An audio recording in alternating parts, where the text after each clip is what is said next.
네, 반갑습니다. 시청자 여러분, 그리고 체육단체 관계자 여러분, 그리고 체육가족 여러분.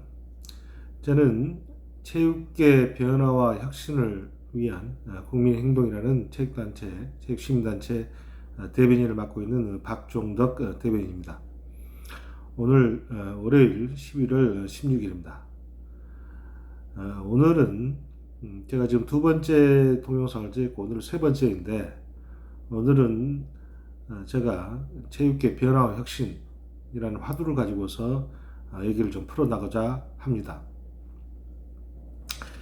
제가 오늘의 주제를 이 변화와 혁신이라는 주제로 삼은 이유는 저희가 방송이 유튜브로 방송이 나가자마자 평소에 아시는 지인들, 그리고 잘 모르시더라도 체육회장 선거에 관심을 갖고 있는 분들께서 문의가 왔어요. 도대체 뭘 변화와 혁신을 하겠다는 것인지, 또 변화와 혁신의 대상은 또 어디이고, 어떤 계기에서 이런 단체가 출발했는지, 뭐 이런 궁금해하신 분들이 상당수 있었습니다. 그래서 제가 오늘은 변화와 혁신이라는 주제를 가지고서 얘기를 좀 해볼까 합니다.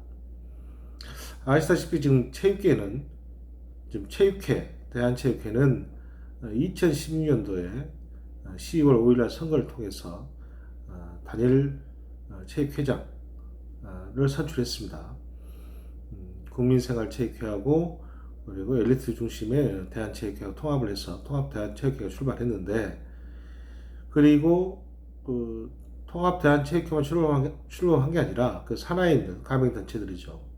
여러 단체들도 다 통합을 다 했습니다. 얼추 다. 근데 문제는 이 두 개 단체가, 즉 엘리트 중심의 체육 종목, 그리고 생활 체육 중심의 체육 종목이 통합이 되면서 형식적으로만, 기계적으로만 통합이 됐지 화학적으로는 전혀 통합되지 않는 단체들이 무수히 많습니다. 그래서 솔직히 말해서 지금도 각 종목별로 여러 불협화음, 잡음이 이제 끊이지 않고 있습니다. 이루 말할 수 없어요, 사실은.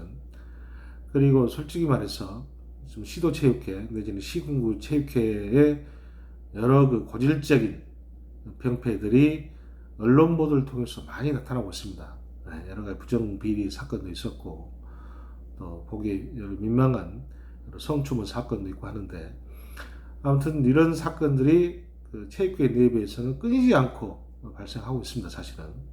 그래서 급기야 2016년도죠. 스포츠 공정위원회라고 만들어서 여러 가지 체육계 내부에서 발생하는 여러 가지 선수, 또 지도자, 또 관계자들 했던 부정 비리, 폭행, 뭐 성폭행, 또 추가해서 여러 가지 심지어는 최근에 뭐 음주운전까지 이렇게 나름의 체육계 내부에서 일어나는 고질적인 문제에 대해서 이렇게 좀 처방할 수 있는 그런 조직 내부 자체 위원회도 출마하고 했지만은 여전히 끊이지 않고 있어요.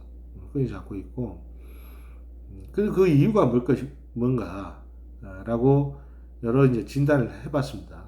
그 이유가 도대체 체육계 내부에서 왜 이리도 이런 각종 병폐, 고질적인 문제가 치유가 되지 않고 계속해서 발생할 수밖에 없는가라는 부분을 따져봤더니, 결국은 모든 문제는, 이런 큰 조직에 있어서 문제는 조직 수장의 문제이기도 하고, 조직 내부의 어떤 분위기, 풍토를 개선하지 않으면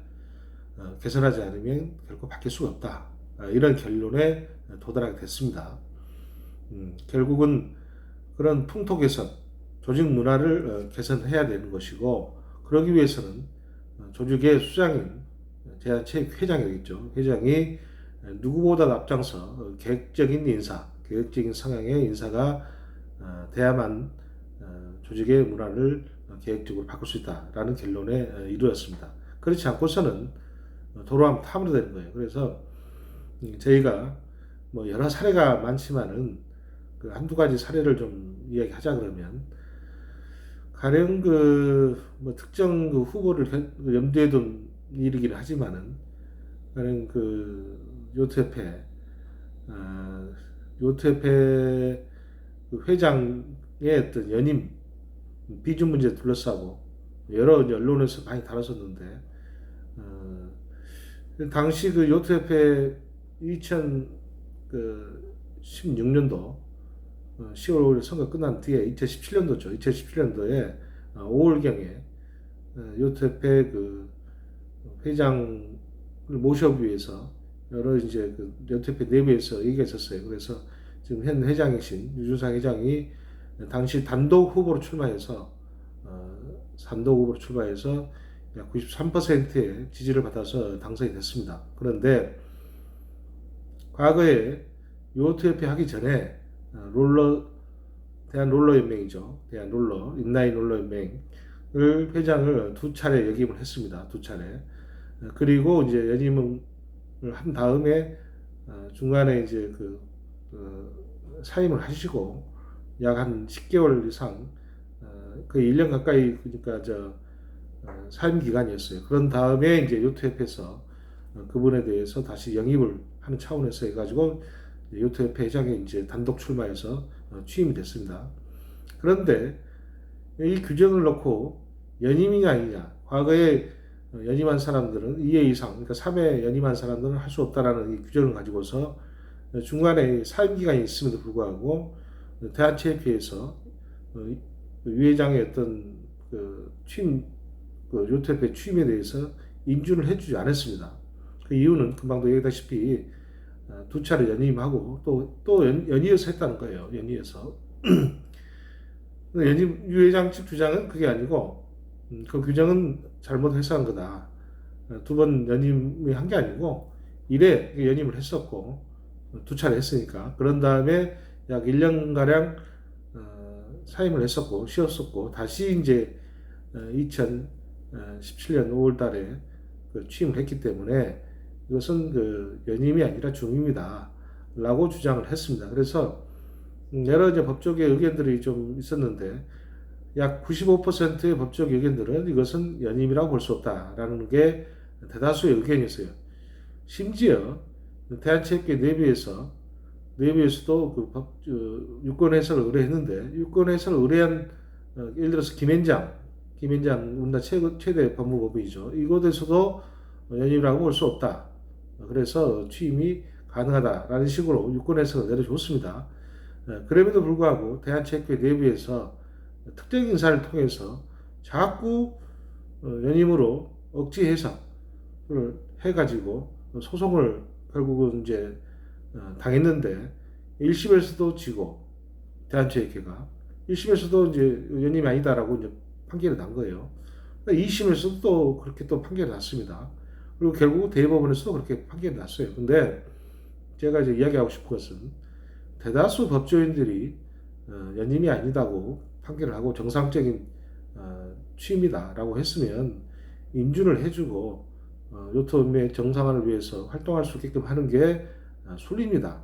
왜 그러냐면 당시 예를 들어서 요트협회 회장 선거 당시에 여러 명의 후보가 있어가지고 그 후보가 반발을 하고 이의제기를 하고라고 했으면 모르겠지만은 19살이 한 명의 후보를 추천해서 모셔와가지고 93%라는 지지율로 당선을 했는데 굳이 대한체육회에서 그분에 대해서 인준을 해주지 않고 억지 연임이라는 식으로 연임에 해당된다라고 억지 해석을 해가지고 시간을 끌면서 소송전에 여러 시간과 돈과 경비를 낭비한 것은 전형적인 말하자면 고질적인 병폐 사례입니다. 그 이유가 무엇이든 간에 이것으로 인해서 국민의 혈세가 엄청나게 낭비됐어요. 소송비에 변호사 비용부터 해가지고 각종 관련된 경비가 들어갔겠죠. 그래서 이런 사례 하나만 보더라도 뻔히 나와 있는 결론을 가지고서 대한체육회가 무려 1년 넘게 1년 6개월 2년 가까이 소송을 하면서 일개 가맹단체를 이렇게 무력화시키고 또 감정 싸움이 되고 결국 법정에서 판가름 나는 이런 이런 안 좋은 사례를 남겼다는 게 대단히 유감스러운 일이었어요. 그래서 사실은 그 와중에 저희 이제 변화와 혁신 이 모임도 국민행동 이 시민단체도 그 와중에 도저히 대한체육회의 이런 억지 행정, 억지 유권에서 상식 밖의 이런 행동에 대해서 참을 수 없다는 의견이 내부 체육인들 사이에 터져 나와서 저희가 변화와 혁신이 없이는 대한민국 체육은 미래가 없다라고 결론을 내리고 뜻 있는 인사들에 모여서 2년 전에 출범을 하게 됐습니다. 사실은.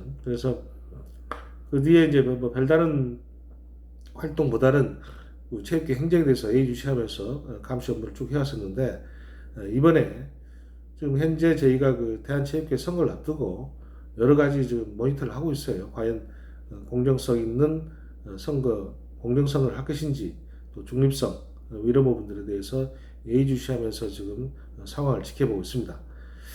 제가 오늘은 왜 저희가 변화 혁신이란 모임을 통해서 시민단체를 통해서 이 선거 중립성, 선거 공정선거 활동을 지금 하고 있는지에 대해서 얘기 드렸습니다. 네, 감사합니다. 오늘은 이 정도에서 찍겠습니다.